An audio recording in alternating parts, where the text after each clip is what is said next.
See if anybody joins in the comments and the viewing. No real topic today. I mean, we always cover many topics on the live streams, but no main topic per se. I just threw a few watches out on the table for everyone to look at. And we can cover pretty much whatever topic you guys want to talk about. Let's see, Tennessee Mike's here. Ginger Down Under checking in from Australia. Wet Watches is here on the West Coast. West-ish coast. Well, he's not really on the coast. He's in the desert. Bean Boy checking in from the East Coast. I'll be seeing Billy in a couple of days in the DC area at the District Time Watch Show. Nate Dogg's here. Says congrats on the new ride. Thank you very much.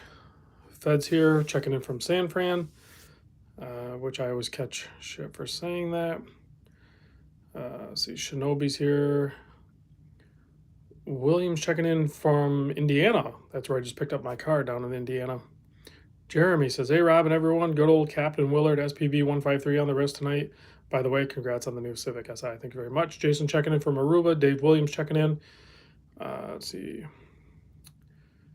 Minneapolitan's here. Wet Watcher says Lake Mead is coastal. Kind of, isn't it still low? See, my buddy Daniel's here, aka Brave Sailor. Johnson P. Seiko's here. A lot of orange. Yeah, Jason, a lot of orange. I'm probably going to get a ton of orange straps, and I'll be wearing those with a lot of my watches. I think I'm just going to kind of make it my thing. Floridian checking in. Tezoids here. Want to buy some watches, question mark. I don't want to buy any watches. Anonymous Watch Guy checking in from Indiana. Josh here's from UK, excuse me. George Beebe's checking in. Joe Sylvia, Paul R. checking in from Melbourne. I never say it right. Australia. Cody 14MC. Hey, congrats on the Honda. Thank you. Michael's here. Let's see. Greetings. Larry C's here. Sam's dad mustache. I just say Sam's dad. Says what's up. Greg's here. I'll be seeing Greg in a couple days. Jordan, let's see. Angela's checking in from Lisbon. That's awesome. Das Prompt checking in from Maine. Hunters. What's up, guys, from AK, Arkansas. Let's see. Michael's here from Montana. Nick V's here. Dane, the #1 troll killer. Celine Driver's here. Thank you very much. All right. I think I rattled off enough names. Jason checking in from New Jersey. Matthew checking in from DC. Hopefully I'll see you at the District Time Watch Show in DC this weekend. Hunter in Alaska. Patty says he's in Tasmania. All right. Melbourne. I was told it wasn't pronounced that way. I don't know. Whatever. You would know. It's your country. Let's see. Dun, dun, dun. Okay, so where are we at? I name dropped enough. Let's see. STE24 is checking in from Munich. That's really cool. Tezoid says he's in Maryland. DC Watch Show this weekend, question mark. So it is District Time, and it is in DC. I forget the area. Calico with a $2 here super chat for parking assistance. Yeah, I paid like $50 some for parking for 2 days in that area. But the hotel really wasn't that expensive. So, but it's like an efficiency hotel. It's pretty small rooms, I'm sure. Yeah, Matthew says it's basically right downtown. But what's that area called? It's like south of Chinatown and over a little bit. I forget what the area is called. You can look it up. Just Google District Time 2023. It'll come up with a time bum. Calico says it's Penn State area or something. What watches did I sell? I sold. Here's my list. I sold my 41mm Aqua Tag Heuer Aqua Racer. I sold both my Breitling Super Oceans, the white dial and the orange dial of the previous generation. Those are probably going to end up being hard to get. I sold an Oris GMT Whale Shark limited edition, and that was most of my more expensive watches. I still have some expensive watches in that category, but I sold like a Seiko GMT, an Islander, a Helson, and a Zuno Shellback. So I sold a few watches, 8 watches to be specific. But yeah, I sold a couple of those super. You know what? I hadn't worn one of those Super Oceans in a long time, so whatever. Let them go. Hey, Paul's here, Big Bearded Viper. Thank you very much. Let's see. Which watch? Okay, how's the new MTB says? How's the new SI? He's referring to my new car that I just picked up, the Civic Si 11th gen. Great. I have like about 400 miles on it. So basically the drive back from Indiana, and then I did a little local drive with it, and then it's just going to sit in the garage. We actually got a big snowstorm in, and it's sitting on all seasons. And where I'm at, you pretty much run snow tires in the winter. I mean, I do. So, and I don't really drive a ton anyway. It's going to be more of like a Sunday driver sort of car. So, and I am going to do those point of view ish kind of videos. I think I'm going to do the Sunday driver, like where we can, I'm probably going to talk. I'll probably pre-record it and then just release the video, but, I'll just record it, and I'll share like the area that I'm driving in, wherever that be, and I'll talk about watches, what I thought about maybe in that week. It can be listened to as like a podcast, or if you want to, watch it as like a driving video, you probably could. So, am I going to mod it? I would like to say no, but realistically, yes, I'm going to mod it. It's in my nature. I will. They'll be extremely tasteful. It won't be anything that upsets the balance of the car.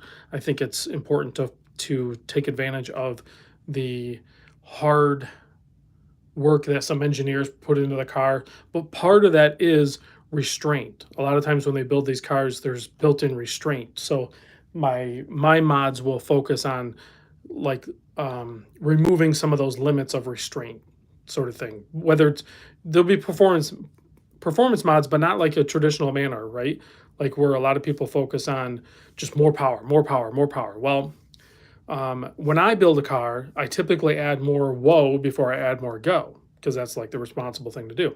So there'll be a brake upgrade, possibly a clutch upgrade, because if you need with this car, it's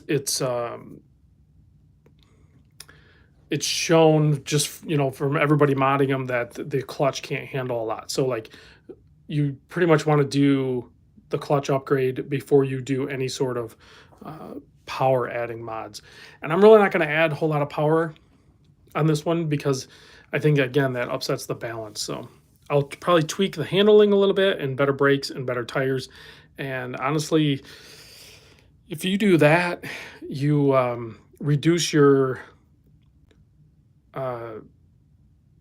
you reduce the amount of time you reduce your speed. I don't know if that makes sense. That's not the proper way to say it, but basically you can carry more speed into the apex of any corner. I don't really care about 0 to 60 times or quarter mile times. It's a front wheel drive Honda. It's not really what they're known for. So I think the focus should be on handling and braking. And then you could add like a little bit of power. So if I wanted to add power, basically I would buy a Type R swap, the K20C1, and I just swap that in and basically have 300 horsepower. And I might do that, but the car has 400 miles on it. I'm not going to swap the engine, next weekend. I need to enjoy. Yeah, like Dane said, you do late braking, you stick the corner, you're fast out of the corner. So it's like one of those things: slow is smooth, smooth is fast. So, and I'm not even looking to do that necessarily. I'm not even looking to go super fast either. Todd said he has a bone stock S2000. I'm assuming probably an AP1 maybe the older one, but with only 27,000 miles on it. So two things, Todd. That's an amazing car in its stock configuration, 100%. Throw some good pads on it and better tires, and you're pretty much all set. Also, the that car holds its value really well. Oh, it's an AP2, so a little bit lower revving, but it has a little bit lower and torque increase over the AP1. That was just something they did for the US market, so it wasn't revving out all the time because that's not typically how people drive those cars, even though that car's, um, yeah, whatever. We could talk about cars, dude, like guys, but like, uh, let's talk about watches too. We'll talk about some. We'll have plenty of time to talk about cars. Let's talk about watches. In a few days, I'm heading off to District Time, DC. I'm driving there. So it's going to be a heck of a drive, like a 12-hour day. Yes, let's see the Grand Seiko. Indeed. Beautiful, kind of like dove gray color on this one. Really works good with the titanium of this watch. I think it's fairly inevitable that I will, at some point, end up with a Grand Seiko. I don't really want to say that it's going to happen anytime soon, but oh yeah, Ken KR Joyce here. Thanks. Yeah, Ken knows all about cool cars. He's got a couple of cool cars. That's awesome. Um, this one's really good. Spring drive. I don't like the price tag on it. I'm kind of. I don't typically say that too often, but like, and it's not that I don't think the watch is worth it. The watch is definitely worth it. $8,400. Okay, I'm not arguing that the watch shouldn't cost 8,400. What I'm arguing is I'm not going to spend $8,400 on a watch. So it's a bummer, but it's really only a bummer to me because it's not in my price point. Even though I really like this watch, it's a very good looking watch. Oh, that's always weird to me at first when I start winding a spring drive. It is such a weird feeling. I don't. So you think 8,400?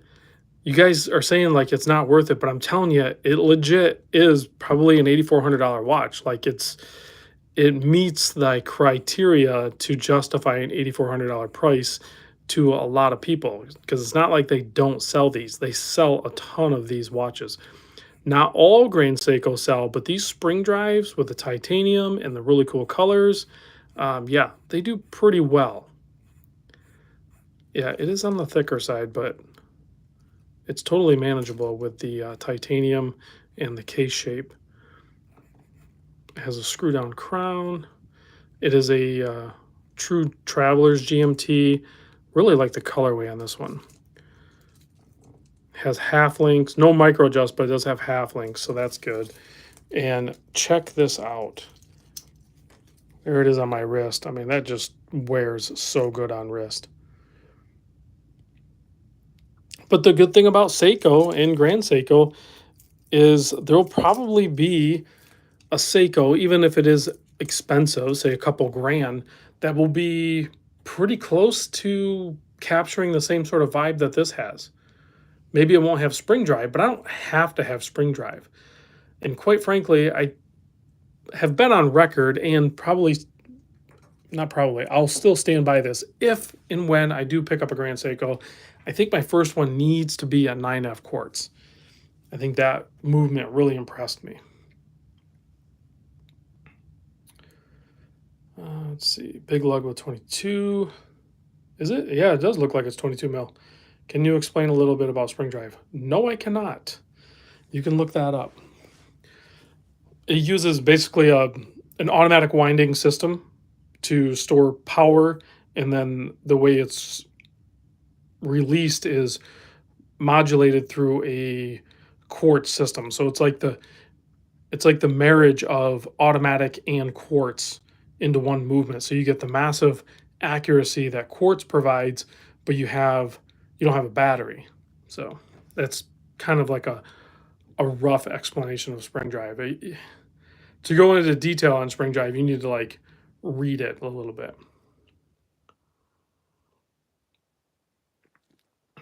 I have not. So like Let's see, this Willard, um, this, you kind of see it over here. This guy's a new limited edition. I haven't done a video on this one, the Willard, the Grand Seiko, this ball, which is really cool looking. Kind of like, I know it's a little bit larger, but not really, I guess. It kind of gives me like a modern 50 fathoms type vibe to it. It's pretty cool. And then, of course, this tag. Yeah, I haven't done a video on this one yet either. It is a quartz chronograph, and it is a little bit smaller case. Still a little bit on the thicker side, but not terribly thick. Great looking tag Heuer watch for sure. So, and I mean, again, I mean, some people might say, well, it's not worth the 2650 price tag, but it's a Tag Heuer, guys. These are recognized all over, certainly amongst non-watch enthusiasts like you and I. They will recognize that tag is luxury. So it is very well known. I mean, you're going to have more people out there that are going to know what a tag is over a Grand Seiko, 100%, or a Ball or something like that, or a Fortis or a Monta or whatever. Pick whatever brand. I think most people know obviously Rolex, and then probably Tag. I mean, but people are going to probably know Tag before they'll know that Breitling is a luxury brand. I would venture to say that would be accurate. This is a big boy. This is a 46 millimeter here. So I'll be reviewing that too. And that has a 4750 price point. Because it's Swiss. Let's see. TL all-wheel drive 6-speed manual trans. That's a cool username. Says for sure of race circuit advertising always has tag, and that's true. They invest heavily into marketing and advertising. So Dane says he loves Breitling, but not that one. It's kind of growing on me. If I were going to pick up one of these, I did really like the bronze one in the 42 mil, but I would probably still have to go for the yellow dial one. And I don't see myself buying a quote luxury watch for essentially all of 2023. It's not on my mind. It's not something I desire to do. There's not even any ones that I'm really looking at. So Dane, don't tell me that. I just got rid of two of them. I still have some killer watches. I have the Fortis. I have um, the Zen 104. I love this thing. I still have this guy. I have my Unimatic, which I actually still need to pay for that. Maybe I'll do that tomorrow. I have 3 Zodiacs still. Those are really fun. Those are cool. I have the Oleg and Waz. I have a Janot. Whatever. I have some really cool, like, mid-tier watches, and I'm very happy with that. Seen the changes made on the Trosca 2023 line yet? I think I did see the email on the Trosca. I do have one Trosca here, actually. This one, and it is killer. It is a very nice watch. Very clean, very tastefully done. This color green, very cool, and they went gloss. I think typically a lot of companies, when they go with a green tone of this nature, they would go with more of a flat or a textured dial. They went gloss on this one, and I really like it. It's very cool.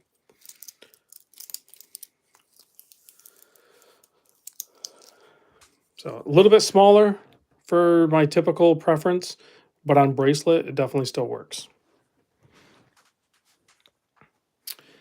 Let's see. Try to Chris Ward Sealander, ridiculously well made for the money. I agree.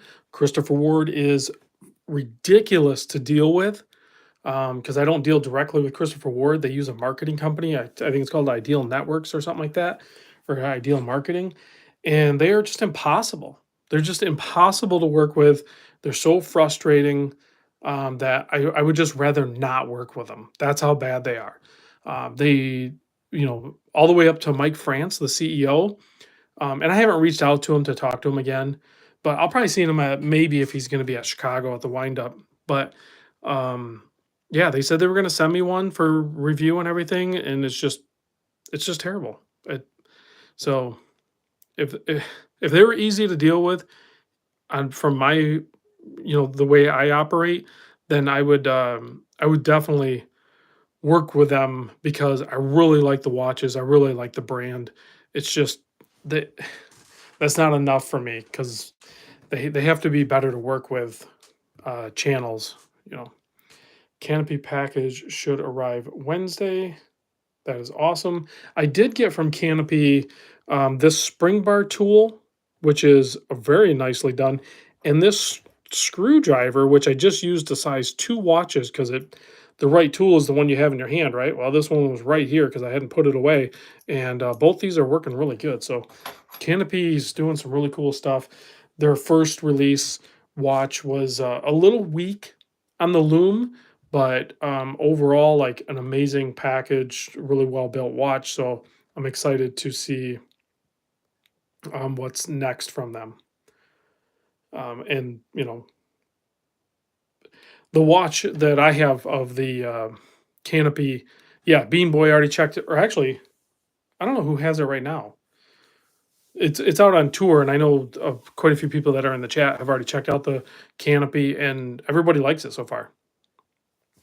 Yeah, everybody likes the Canopy watch so far. That's checked it out on the tour.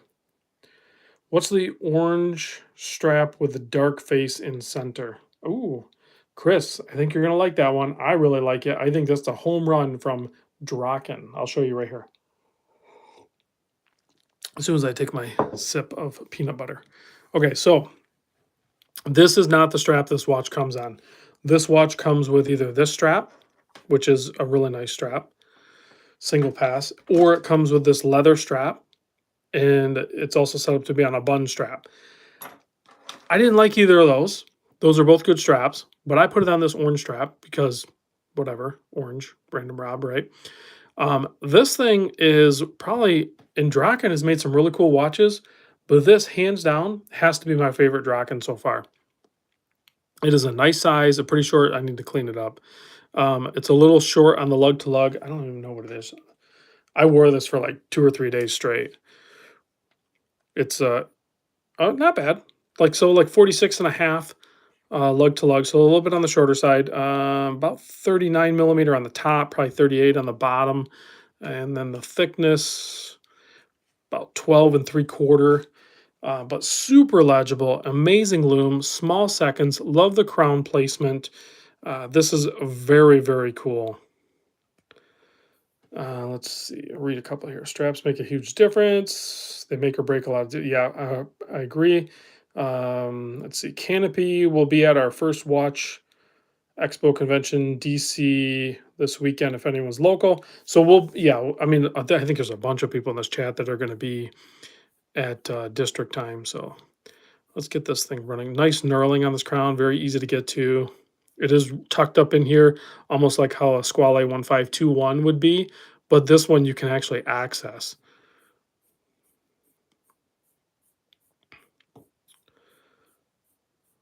Let's see. Do I have any bullhead watches? I think I do somewhere. You're going to make me dig through the library. What's the red strap one? I'll show you that one here in a second. This thing's really cool. And these are assembled in New Zealand. So Draken is in New Zealand. Very cool. So I think I don't know if there's a strong relationship. I know Australia and New Zealand, coexist, but but yeah, New Zealand and Australia are, yeah, two places I'd like to go see. Okay, the red strap watch again. The orange strap on the Draken is a strap mill Canada, excuse me, vulcanized rubber. I think. I don't think it's FKM. I think it's vulcanized. This one is FKM rubber on this Borealis Sintra Random Rob edition. Boom, right? And this strap was provided by Strap Bandit. Okay. Now, if you go search Strap Bandit, they have a ton of SKUs and they're all pretty much great straps.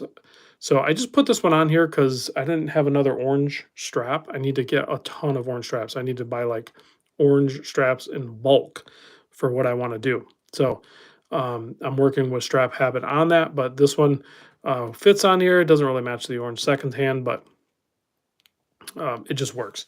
So the other watch strap that I really like from Strap Bandit is this one, this camo.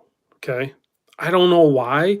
And I'm sure it might look pretty hokey or gaudy to some people, but this looks so cool. The other thing that's pretty trick that I didn't really like give too much attention to, but these keepers are molded to fit this like raised part in the center, like fits it perfectly.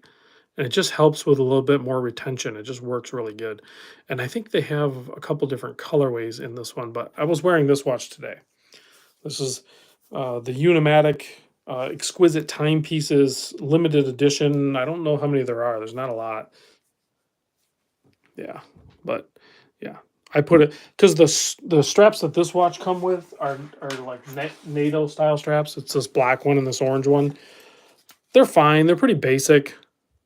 They're fine. You know, most people are going to be totally fine with those. It's just not my jam. So I put it on this, and I was like, perfect, 100% perfect. Just need to put a black buckle and tang on here to tie in with the watch, and then it's all set. Oh, Dane says ick.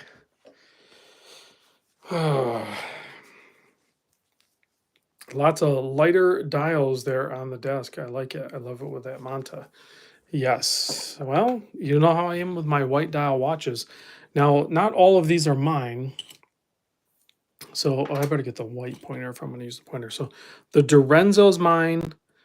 The Borealis is mine. The Zodiac is mine.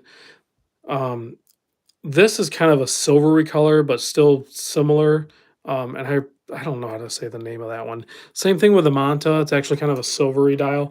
This Dorenzo over, actually, now I have two Dorenzos. This Dorenzo over here is mine. And I have a few other watches that are similar. Oh, the Zen 104 white dial. But this is kind of like a opaque type white. It's not really silver either. It's more of like a pearl white, if that makes sense. Works really good with the gold tones. Some people are not liking it, but they just work really good. With the dark blue and the red Pepsi with the gold tones, it just works really good. These are limited edition as well. I do O'Plain, yeah, is what T-Zoid's saying.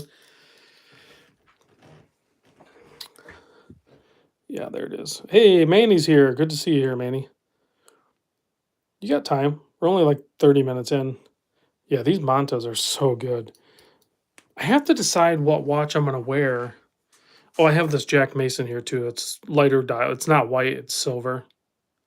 But silver works a lot for these, I know. I'm thinking about what watch I'm going to wear to the district time. And the only conclusion that I've come to that really works, it makes sense for me, is no watch. I think I'm going to wear no watch. I'm not going to wear a watch. I thought about having, don't give me too much crap for this. This is just a joke, okay? I'm going to say this and I'm joking, so don't freak out. I thought about making a bracelet here that says space for rent. What if I just did that? And then I just go around to the tables and jokingly, you know, sell my wrist space.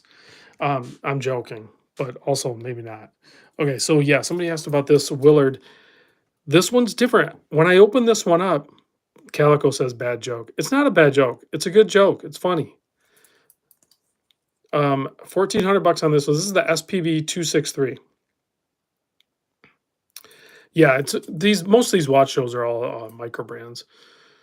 Not all of them, because when you go to like the wind up show, you'll see like Fortis there and Manta, and those aren't really micro brands anymore. They're kind of like the next level. Zodiac would be there, but this one, District Time, is definitely going to be.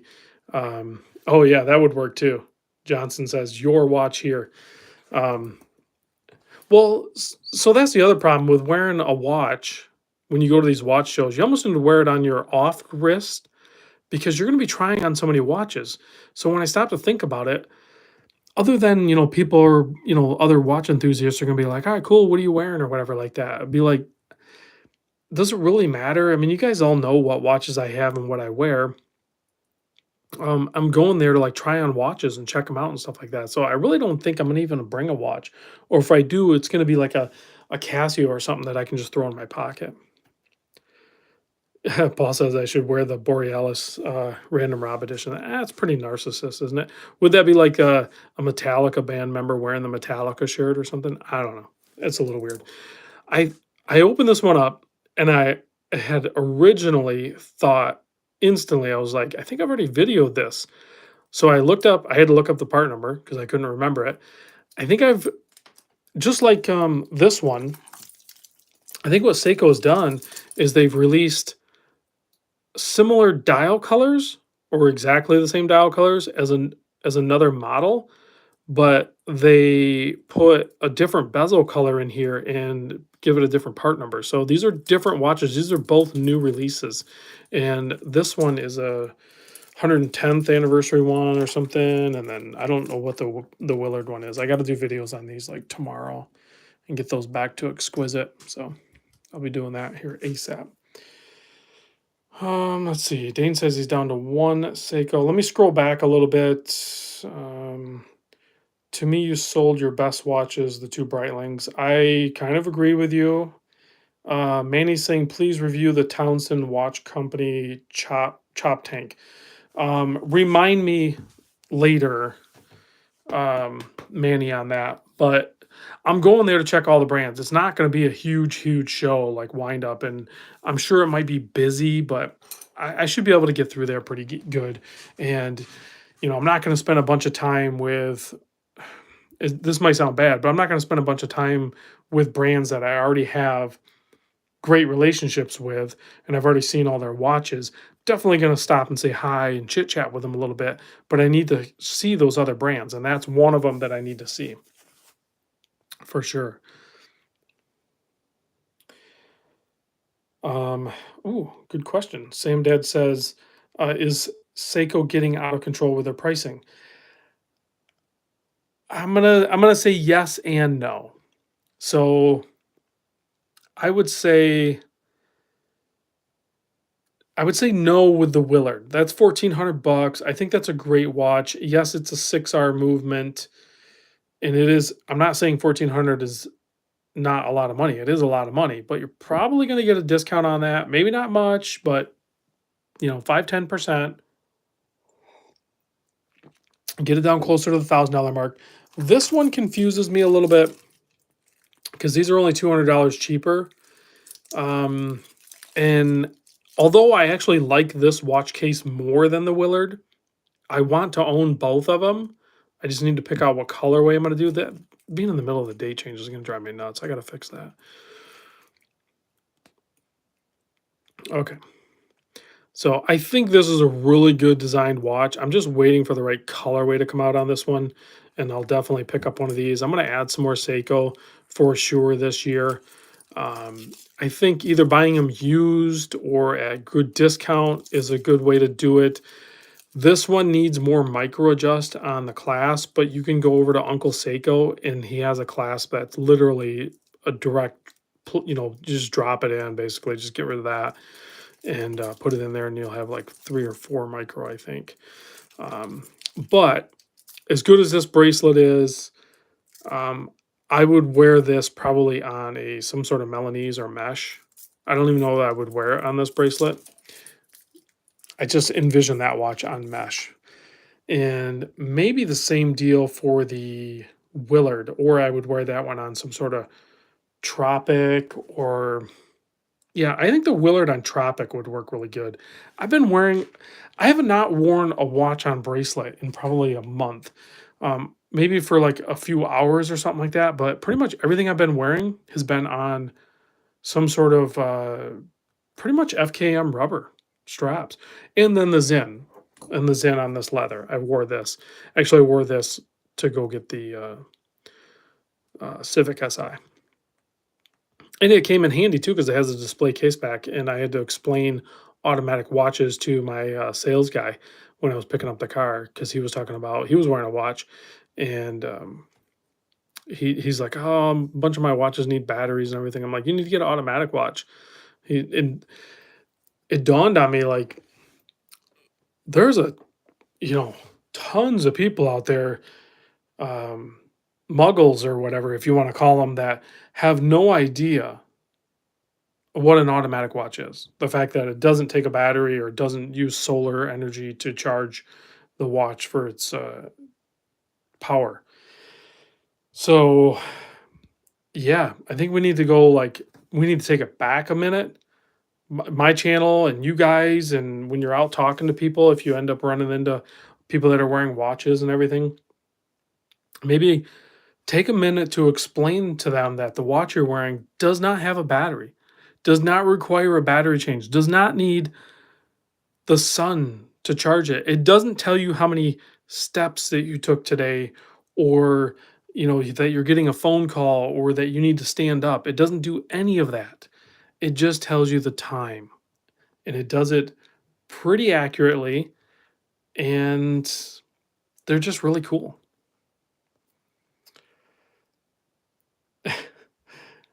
Well, what else do we call the non-watch people? I don't know. I mean, muggles is kind of like, I think most people know Harry Potter. Most people understand all that. So, yeah, we are the one percenters. We are the automatic watch enthusiast crowd.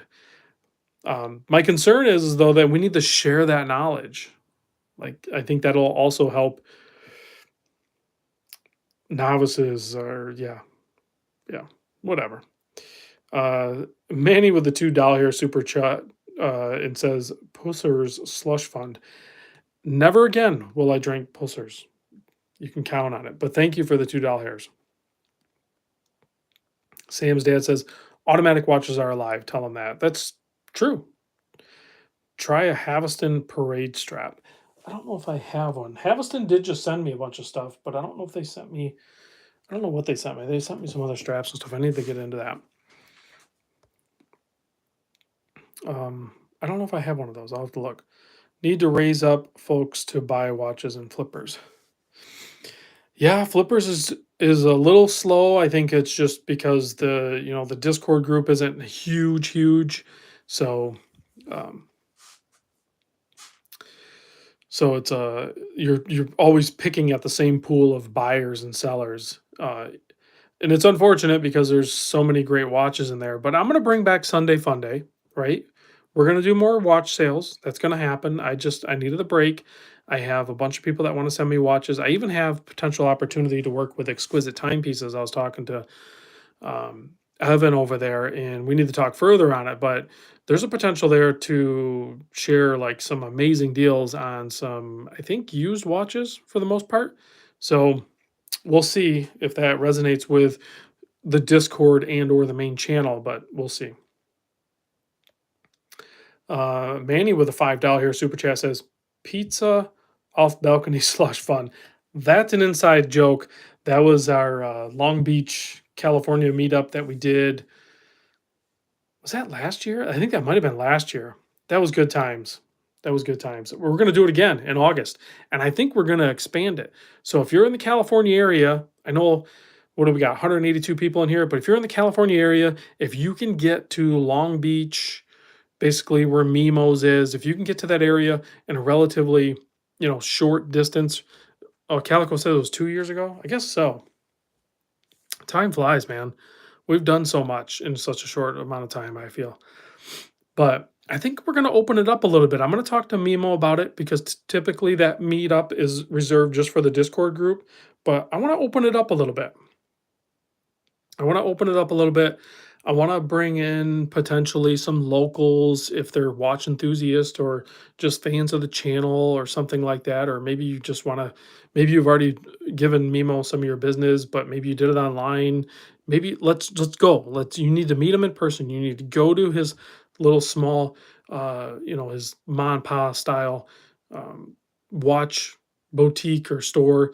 And then we're gonna do that, and then we're gonna go um, across the street over to a little bar, and hang out and stuff like that and have a good time. I think we'll have a good time. That'll be in August. We haven't picked a date yet. Brave Sailor says no more San Diego. I've never heard it called San Diego. I'm struggling to figure out how I'm gonna do two meets, Daniel. So I need to talk to you more about that. But I'm already stretched so thin, so it's we'll see. We'll see how it goes. I'll tell you this. I might go to San Diego even without the watch meet. I've been watching a bunch of YouTube videos of these California cars and coffee and car meetups. There's a YouTube channel if you're into like old JDM like Hondas and stuff like that. There's a YouTube channel called Automotive Anatomy, and he does great videos. And he goes to these meetups, and I think he's in the San Diego area. So I'm gonna reach out to him. I might actually go make a trip out to California and just look at cars and forget about watches. And I'm sure I'll meet up with watch people at the same time, but I need to go. The California JDM culture is the best. It is absolutely the best. I have nothing like that where I'm at or anywhere near where I'm at. I have to go to California to experience that, and I'm excited to do that. I don't think I'll be able to fit that in when I go to Long Beach, and I don't plan on going to San Diego or San Francisco wind up show. So I might make a separate trip to San Diego just because I know that's happening there. That's where a lot of those are at. So Alex says he would meet up with this other cat, and this still might happen. I don't know when. Maybe it'll happen like way later in the year. Uh, October, November. Maybe we still do a San Diego meetup, but it'll look differently. I think it'll be way more casual or something. I don't know. We'll see. Yeah, 100%. Ginger Down Under says California car and bike culture is huge, maybe because of the excellent weather. Yeah, so the cars have lasted, and but there's something else there. There's something else there where these young men to middle-aged guys, all the way up to like my age and stuff like that, is um, they're so willing and focused on their craft that they're dumping thousands and thousands of dollars into resurrecting and maintaining these cars that are just great. Johnson asking if I'm going to the San Francisco windup. As of right now, I am not going to the San Francisco windup. I'm kind of leaving that time slot open just in case somebody helps fund that trip. I just don't have it in my budget. Definitely with purchasing this car and some other obligations I have.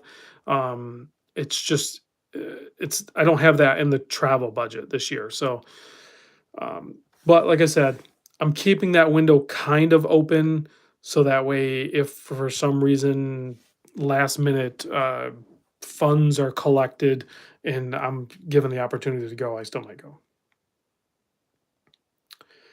See, James Duffy says, growing up in California, I was on the, uh, I don't know, use big words. I don't know what that is. Of the street racing scene, big JDM heads. That's awesome. You grew up in that culture. It was very cool, and it's still there. It's just they cleaned it up a little bit. They're more responsible. They're not doing all the street racing, or at least the guys that are doing these car shows. These are show cars at this point. Let's see, what car do I own now? I just picked up a 2023 Honda Civic Si. Are you keeping your Chinese watches? Well, since most watches are made in China and or possess probably more than 50% Chinese parts, yeah. So at this point, I think if I keep any of my watches, even if it says Swiss made in it, technically probably mostly a Chinese watch. So yes, to answer your question, I don't know if you were being a smart aleck or poking fun or something, but yeah, I can give it right back because I know the facts here. These watches are mostly Chinese watches. So I don't know if people realize that or if you think that it's something different or you're just naive to it. But the reality is, many of these parts come out of the Asia market. Let's see, the San Martin Pepsi GMT is legit. Yeah, so Fed just picked up one of those Pepsi GMTs from San Martin and also impressed with it. So they are very good watches. They just are.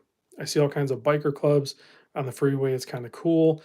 The other thing that's really cool about the bike scene in California is you can lane split.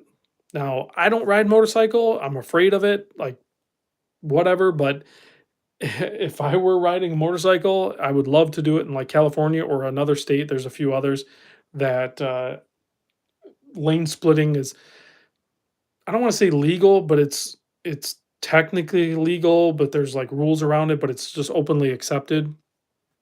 So yeah, you save a ton of time off your commute and you make way better time. You just, and it frees up traffic because there's not everybody in a car. So lane splitting is the go, legal here in Australia. See, it makes sense. And if all of the other drivers, if you're used to it, it's actually safer in most cases, which was the whole point that they pushed it through legislation in California, is that it is safer for motorcycles to keep moving versus having to stop. Plus, with the heat, and most of them were air cooled back when they passed that, and they overheat and everything, and they cause problems. So lane splitting makes sense. It's, I'm sure, the same thing for Australia. With the heat, you can't have a bike just sitting there. Let's see. Let's see. The Shane says can't wait for Friday. He gets a work bonus. That's awesome. That's always a bonus. Getting a bonus. I'm buying a Winchester Model 92 and a Willard. I would say that is a good day. You're picking up a very cool rifle and you're picking up a very iconic watch. Very cool. Where's the pink FKM? No pink. I'll work on that. The white dial in the middle. What middle? We have the Zodiac, the Zen. There's this guy, which kind of a silvery white, and I don't know what we call this watch because it says down here really small. It's like Friends of Ipose or something, but that's not what the. It's actually this brand here, IX and Deo. So whatever that means, but it's a little bit larger than the Serica, and I really do like the Serica, and I know people are really hammering on these guys, but this watch is a little bit larger and a fraction of the price. So I actually kind of really like it. I like the Serica too, but what are you gonna do? What are you gonna do? Okay, some people want to see the Nodus Deep. This watch dropped today. Let's get this watch running. Okay, there we go. We got it running. Let's screw the crown back down.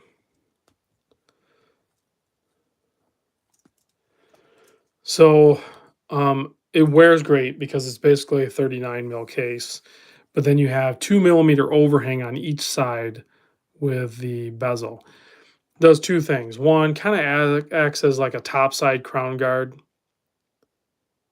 I'm not gonna break it, Calico. I almost never break watches. Is that accurate? Come on. But you have basically a dive timer and you have a 12-hour on the inner part of the bezel. You have tons of traction on this because there's nothing interfering with the accessibility to the bezel. And then you have a very good bezel action. Super legible.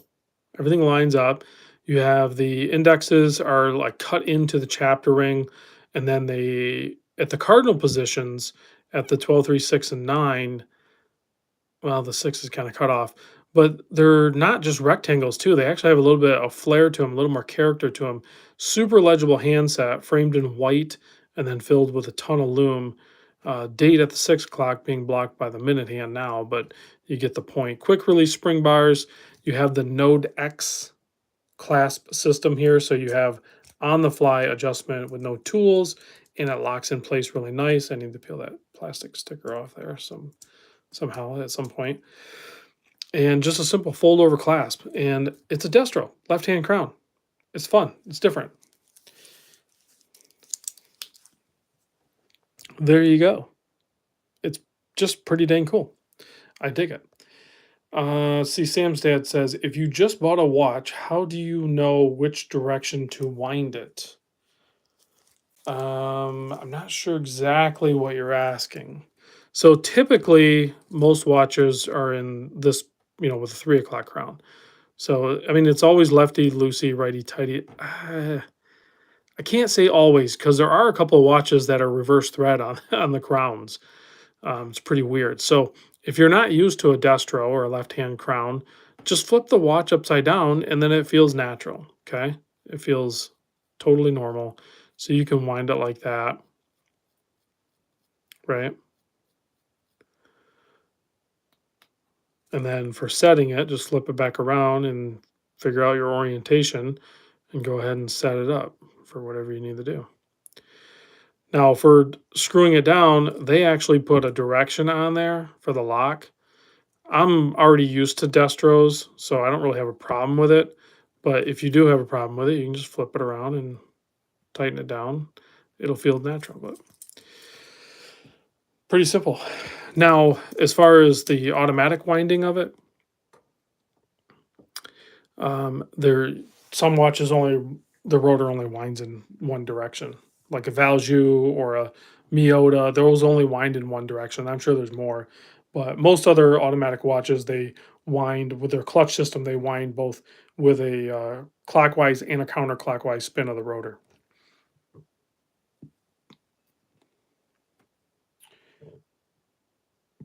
If it's screwed down, that makes it a difference in winding it and screwing it down.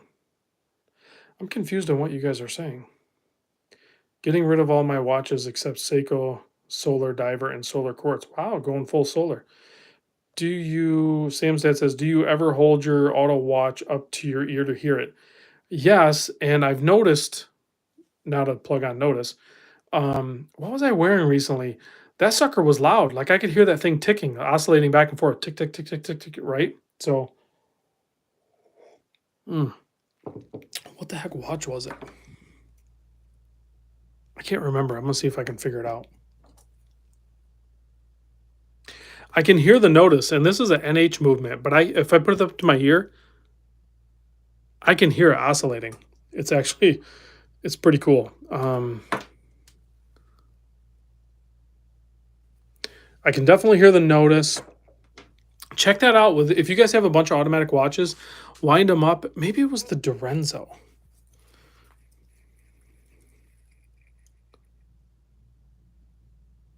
No, I can't hear that one either. Yeah, some of them you can hear, some of them you can't. It's really weird too because you think you're typically used to hearing like a Timex tick or something like tick tick like super loud, right? But some of these automatic watches, man, they got some pretty strong. I don't know if they have a higher amplitude, if you can hear it more or something, or if it's just the way the case and crystal and everything designed with the case that they're more audible or what. I don't know, but it's pretty cool because it's a much faster, if it's 4 hertz, it's gonna be really fast. Or like that Nodus is a 3.5 hertz, like 21,600 vibrations per hour. You can Dane says high torque motors will maybe sometimes do that, but like this one, I can hear it. The Nodus, I can actually hear it. If I put it crystal side to my ear, I can hear it like tick tick tick tick tick tick tick tick tick tick. Um, it's pretty cool. Yeah, and usually you can hear the rotor or feel the rotor if it's like I said, those ones that wind in one direction, like the Miotas and the Valjus. That's where you'll get that rotor wobble. So like if it spins the opposite direction of its winding direction, it'll free spin. So there's no resistance because it's not winding the mainspring. So when it free spins, that sucker really spins. Well, a rotor has a weight out on the end, kind of like a flywheel would, to hold some sort of momentum. And when it free spins, you feel like the whole rocking of the case, the whole movement inside the case. So it's pretty cool. Once you fully understand what it's doing, I can appreciate it on my wrist. I'm trying to think of what watch I had. Oh, I know what it was it the Big Eye? I think it was the Longines Big Eye would do that, and I just really liked it because it was in a titanium case, so I really felt it. David says, "What's the white dial watch far left?" So far left, you have the tag here. If you're talking about that one, it's kind of a silver dial. If you're talking about that one, David. If not, let me know, and I'll grab a different one. So this is a new release actually from Tag. And there's a part number in there somewhere. I think it's that CB, or yeah, I don't know, one of those parts. I think it's the CBP 1111.BA0627 2650. And this is a smaller chronograph. It's not huge. Like the case size is actually 40 mil. The lug to lug is about 47. Actually, you guys are probably going to want to know thickness. Thickness, about 12 and a half. So nice size watch on this, 120, actually 60 click bezel. All metal bezel, easy to turn. Date, large date at the 12 o'clock position, pushing the Aqua Racer and Tag Heuer logo down onto the dial, but it also adds a level of symmetry because none of the subdials are interrupted. Pretty interesting. And then on wrist, it's extremely comfortable. It has their new clasp system, which I can't really get to lock in because of this stupid tag on the tag. But there it is on my wrist. It wears great. So you can get into a luxury watch that is quality, well done watch, Tag Heuer, and recognizable by muggles, if that's your thing, if you want them to notice what you are wearing, for around, the $2,500 mark. Now, I am being told that like Tag Heuer and Breitling are like, they're a little slow to trickle in. Like Richard at Saltzman's has told me that they're having issue like really beefing up their inventory on both those brands. Yeah, it is a very good looking tag. Let's see, that's what she said. I'm reading some comments here. Random 5-minute warning. Thank you very much. We'll do like the last minute. We'll do in the Lume mode. How do you like the Manta? I think the Manta is great. I haven't really worn it a ton, but it is a great looking watch. If I put it on, I need to put it on some sort of leather or something. I'm just not wearing bracelets right now. But here it is next to the Zin. I'm really loving my Zin 104 white dial right now. That's a revisit, but this thing is a killer watch. I love that it's limited edition. I mean, the bracelet is amazing, but I need to probably put it on some sort of good leather, and then I'll start wearing it. Same thing with this Fortis, the F39. Again, great bracelet, but I need to get a hold of them, and I need to see about picking up the leather strap for this. I want to put it on the leather until summer hits. I need to fully embrace the leathers and the straps and everything like that. Once summer hits here, I'll probably start wearing bracelets again. Want to sell the Manta? No, I do not. What is the most accurate three-handed watch you own? I don't know because I haven't really put them on the time grapher and I don't wear them a ton. I know the Zin's running at basically plus minus 0. I think the Fortis is running at plus minus 0. I mean, you can't really get more accurate than that. Let me check the Unimatic. The Unimatic has a Solita in it. Now, all three of the Zodiac are going to be really close to plus minus 0 because they are COSC. So those are very accurate as well. I'm going to throw the Unimatic on the time grapher. I don't typically do this. I don't throw watches on the time grapher until like it's time to sell them. The Janot is going to be really tight. Ned says the Fartis. That's funny. Okay, so let me let that settle in. It's at 5 seconds fast right now, the Unimatic is. We'll see if it settles down a little bit. That's still pretty good. Nice healthy amplitude. It might be +5. Rob, do you still have your Orange Monster? Recently picked up a nice second gen in the honeymoon phase with it. Yeah, I know I don't talk about monsters hardly at all anymore, but you can rest assured that the SRP 309 Orange Monster from 2014, just before they started putting the Prospex X on the dial, will always remain in my collection. So I don't wear it very often, but I do wear it. How's the Nodus sector deep? Is it heavy? It is not super heavy. It's the average weight that you would expect out of a stainless steel dive watch. It's probably in the 170 gram range. You got to remember the case is only 138 or 38 millimeter, excuse me. Okay, so the Unimatic is running at +5, but that has a not a COSC. It has a Sellita SW200 in it. I never time grabbed it, so I figured I'd grab it just randomly. Okay, we're already at 60 minutes. Let's kill the lights. And as we're doing that, don't go away. We're just killing the lights. Is that dual loom on that? We're gonna loom up some of these guys so we can, oh, that's so cool. When you hit the Fortis or Fartis, you guys are saying, with the UV light, the orange pops on it. And then as soon as it goes over, see that?